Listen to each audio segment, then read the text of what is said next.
1. Between 2011 and 2015, I worked kind of full-time for the Quebec version of that big Canadian sports equipment retailer. My Canadian fellows would know exactly which one. I liked that job because I enjoyed helping clients, as I felt more like an expert than a mere seller. We were trained monthly on new products, and they wanted us to be experts in our fields. We were also encouraged to be helpful and take our time with the customers.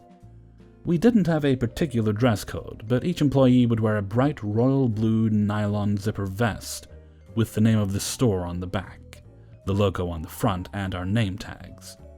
Not at all conspicuous. Nonetheless, people, mostly older ladies, would often ask me if I work here. I was always baffled by that, since my obvious bright blue royal nylon vest with a name tag, but I assumed it was because we were young employees. Almost everyone was a university or college student in their 20s, and we would look a lot like most of our customers. From across the aisles, maybe it wasn't so obvious for an older lady that I wasn't just a young-looking fella. It never bothered me as much as it intrigued me when it would happen, and I started fantasizing on the idea of someday just answering no to see what happens. That particular week, I had to work longer shifts than usual because of some sale we had going, and the store was quite busy. We were just past supper, and I was at a point where I would keep looking at the clock, but it didn't seem to move. The evening shift had been busy so far, but it was slacking down. We were just starting to breathe a little from the super rush, so I started working on some facing that needed some love and attention. A lady in her late 50s or so, that I didn't see, comes out of nowhere, right in front of me, and asks politely, "Sorry, young man, do you work here?" I'm literally holding a bunch of Crocs in my hands and placing them on the display, wearing my nylon blue royal zipper sport vest with 52 logos and my freaking name on it. I don't know what happened, since I'm a polite man, and always took great care in the way I would approach our clients. Maybe I was tired, I don't know, but it felt too much and something snapped. For once I was legit way too shocked by the apparent stupidity of asking me that question, especially at this precise moment, when it seems to me at least quite obvious that I was indeed working here. I look her straight in the eyes, I look down at my vest and my Crocs, look back at her, look back at my vest. I didn't want to answer. I wanted to give her time to take a teeny tiny better look at me and notice my vest and the Crocs.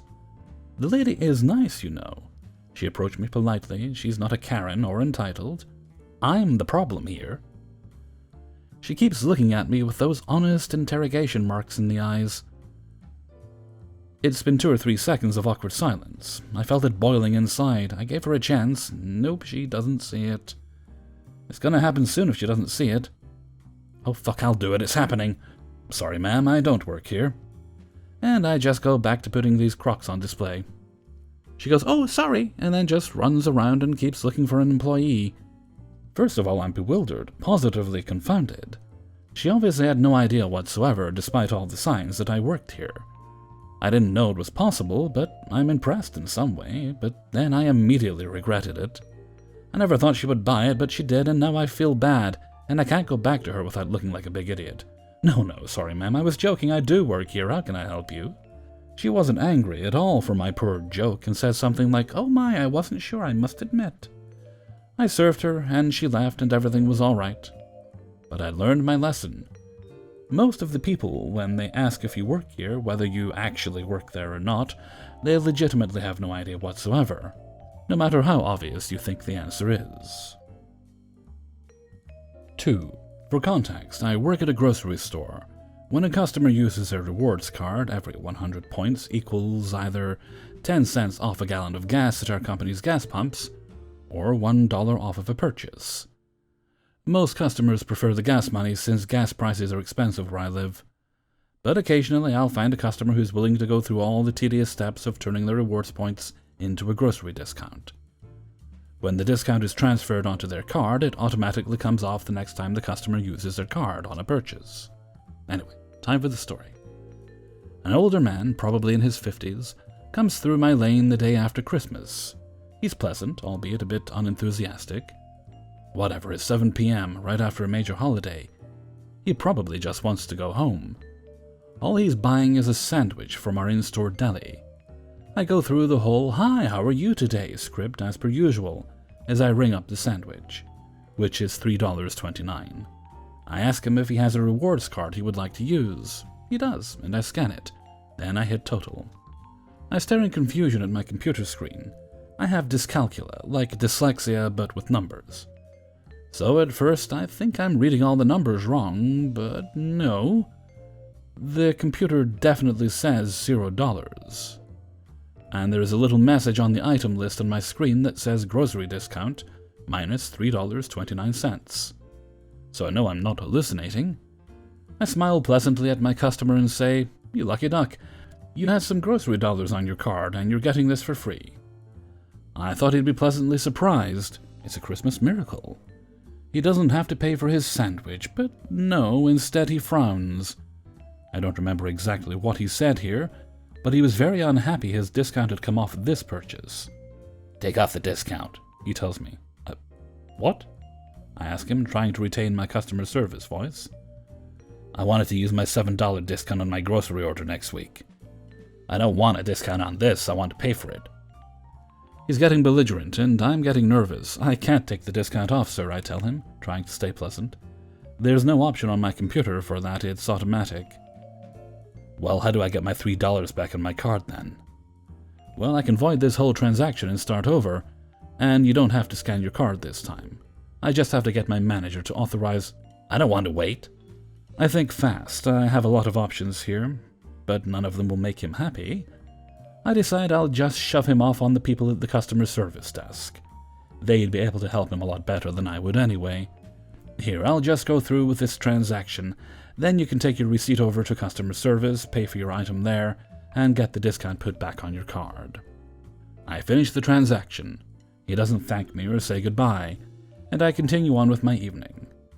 I still don't know if he ever got his discount put back on his card, nor do I know if he ever realized that the $3.29 he got discounted off of that sandwich was the exact same $3.29 he would have not had to spend on a future grocery order. It's the same amount of money, sir. 3. I'm a security guard. With the outbreak, we have gotten a lot of new companies and contracts, and there have been several stores that hire my company for mask enforcement. Basically, refusing service for anyone who tries to walk in without a facial covering. This event took place at one of these new contracts for a home improvement shop, one that promises that you can save big money shopping here. My job at this location is extremely simple and narrow. If I see someone walk in without a mask, I stand between them and the gate, inquire as to their lack of mask, and give them the option of purchasing a mask for less than 50 cents at the nearby customer service desk, if they do not have one of their own. For the most part, people are kind and understanding. Many of them apologize, saying they forgot, and quickly dig out a mask from a pocket or a purse, and go on about their day. One day, however, I met the Karen. I had just stopped an elderly gentleman and asked if he had a mask. He laughed, pulled it out of his pocket, saying he always forgets, puts it on, and walks through the turnstile. As I'm having the conversation with him, in walks Karen, staring me down, no mask, and almost runs into the elderly gentleman as she tries to rush past me. I, however, step in her way with a kind smile. "Hello, ma'am. Do you have a mask today?" "No, and I don't need one either."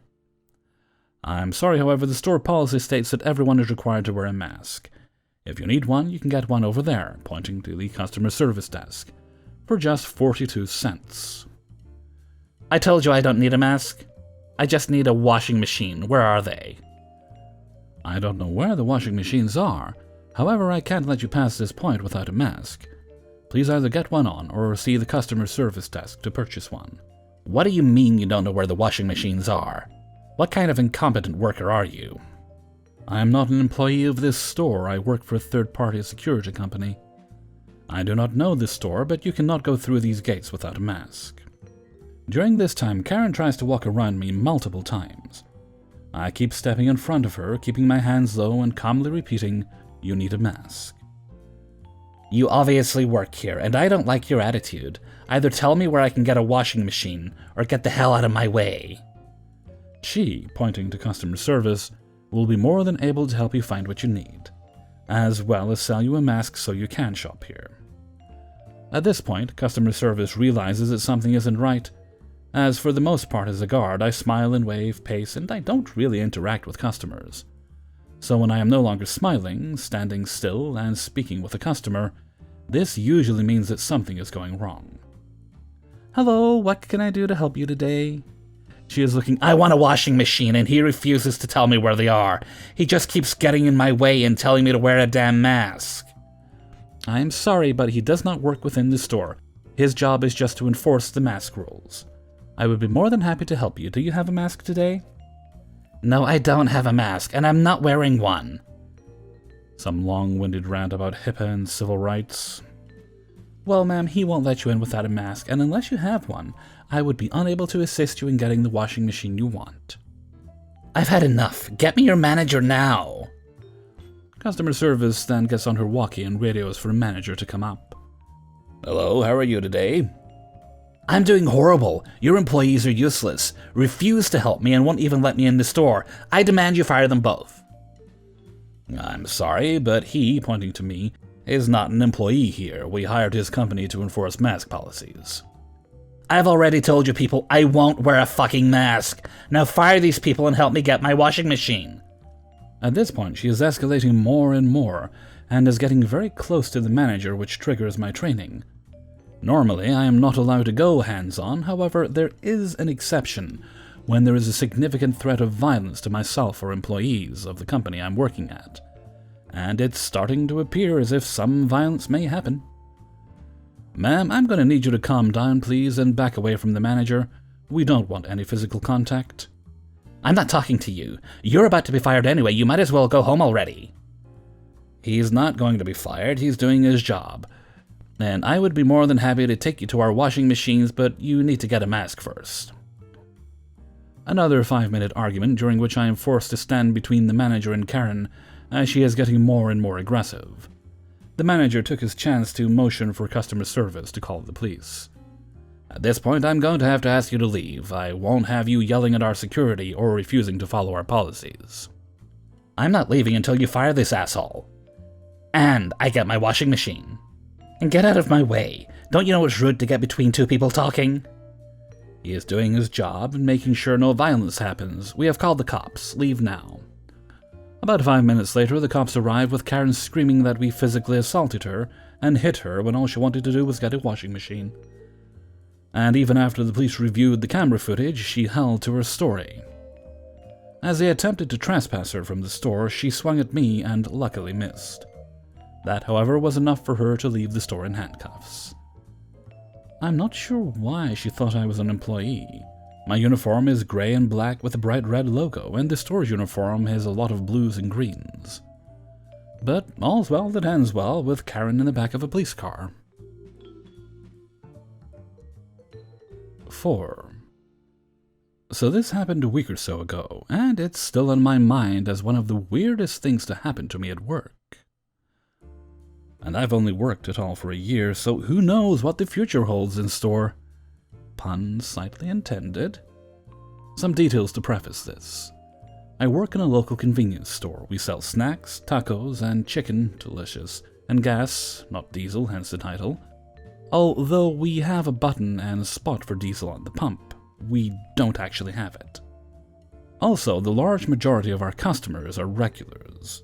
The man in this story, henceforth known as Diesel Guy, was not a regular.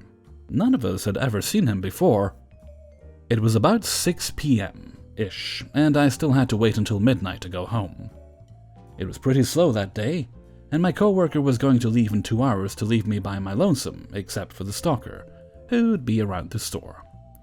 So as I said, it's slow, nothing to do. When in comes a guy I've never seen before.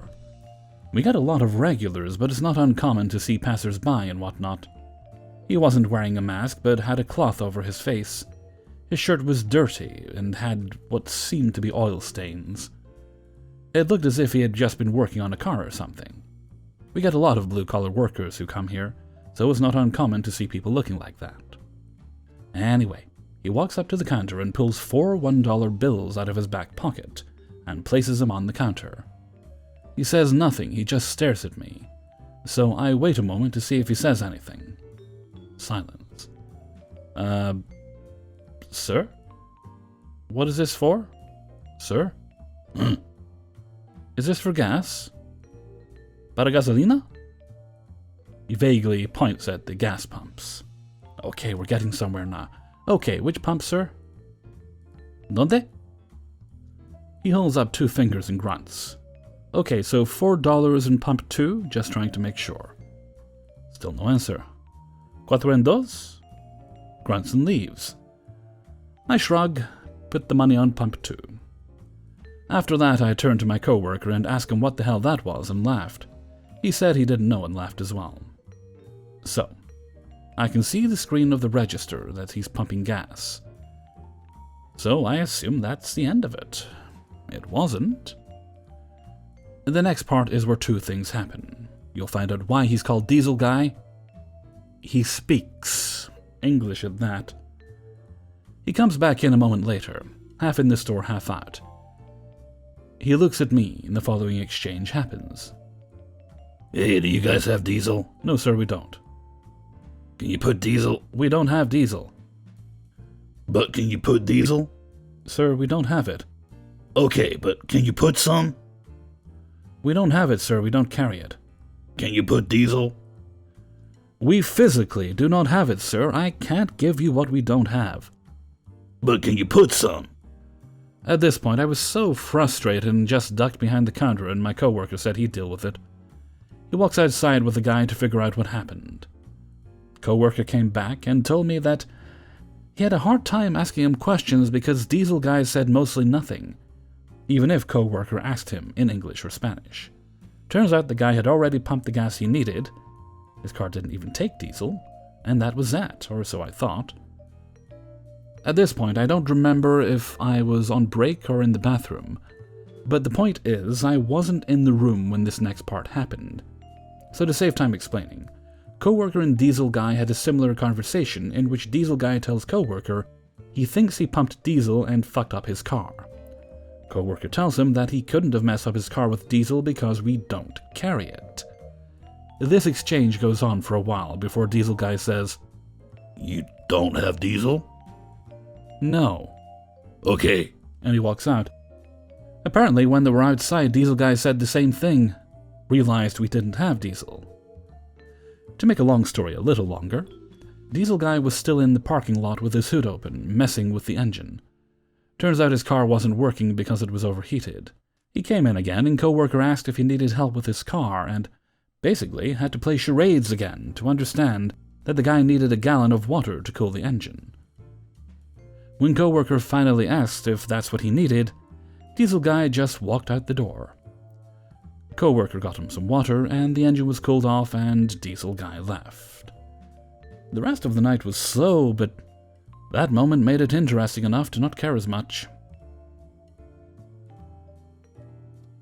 5. So I work for a company that sells backup power sources for both residential and commercial customers. My job is to go into big box stores and set up displays that represent my company, while trying to get potential leads. I'm not an employee of any of these stores, but I technically work there when my show is there. Now that you know what I do, here is the story. A few months back, about 3 months into the COVID-19 pandemic, I came to the store I was working at that particular week. Now normally I'd go in through the back, but the back door was closed and locked, so I went around front as I had just remembered they started the senior and disabled only shop hour. There was a crowd of younger people sitting outside waiting to be let in. Now I'm 30 years old, I'm wearing my business suit and store vendor name tag. So employee let me go straight in with no questions asked. I was also holding part of my display, so clearly going into work. I see a lady, and she, like most of those outside, looking a little annoyed. Suddenly I hear someone yell, Hey, how come they get to go in and we don't? It turns out it was the lady Karen. I'm thinking she just didn't see my name tag, so I turn around to face her so she can see and say, I work here. No, you don't. You don't have a store badge, Karen yells. I pull up my lanyard to show her my tag and say, You're right, it's a vendor badge for this store. Employee also backs me up by telling her I do work at that store. Karen then proclaims that I have no right to be there since I don't look disabled and I'm clearly not over 65. I, just at that point, start to walk away and she attempts to follow me in. The employee steps in her way and tells Karen to go back outside. She pushes him. I saw this out of the corner of my eye, so try to de-escalate the situation. I stop and say, "Ma'am, I have 2 things that allow me to be here during the shop early hour. One is my vendor badge, and the other is my disability card." I show her my card my county issued to me. Now wait for it. "I want to see the manager!" Employee radios for the manager and politely asks her to wait for the manager outside, to which her response is, "No, I want to see the manager now. They aren't supposed to be here." By this time, Karen is making enough ruckus to get other waiting customers to defend us. She still waits inside. Manager comes over and asks me what the problem is.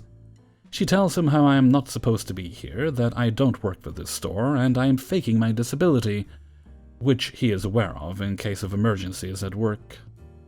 He explains to Karen that she is right and wrong. I don't work for his store, but I work at his store, and I have every right to be there during the senior and disability hour. He also asks her to get out of the store till the full open. She refuses again and demands to have me removed. At this point, he now tells her that she can either leave willingly or have her removed by the police. He also tells me to go ahead and head to my station, since I now have 10 minutes to set up a display that normally takes me 30 minutes to set up. I do just that. About an hour later, I realize I forgot a cable in my car and I need to go get it. I go out and I see a police officer leaning over the passenger window of his cruiser. He is telling her that she can either leave quietly now or he can take her to jail. She sees me and is livid. Priceless. The officer took her to jail. She was charged with criminal trespass and disturbing the peace. Hey everybody, Hellfreezer here, and thank you very much for listening to Adventures in Fast Food and Retail, number 114. And thank you very much to everybody who allowed me to use their stories in this video. Like, very, very much. So generous this time. I've basically got enough to do 4 videos worth of retail. Yeah. So, there'll definitely be another one next week. What's the plan for this week? I'm not sure.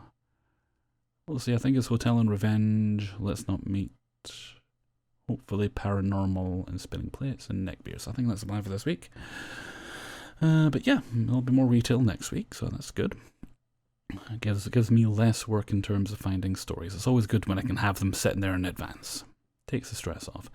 Now, as I am back to work, the neighborhood dogs seem to have heard. I don't know if somebody sent out a memo, but, you know, I can imagine dogs on their little doggy smartphones, and they're always back to work. We better start barking at the most inopportune moments. So they're quiet for now, thankfully.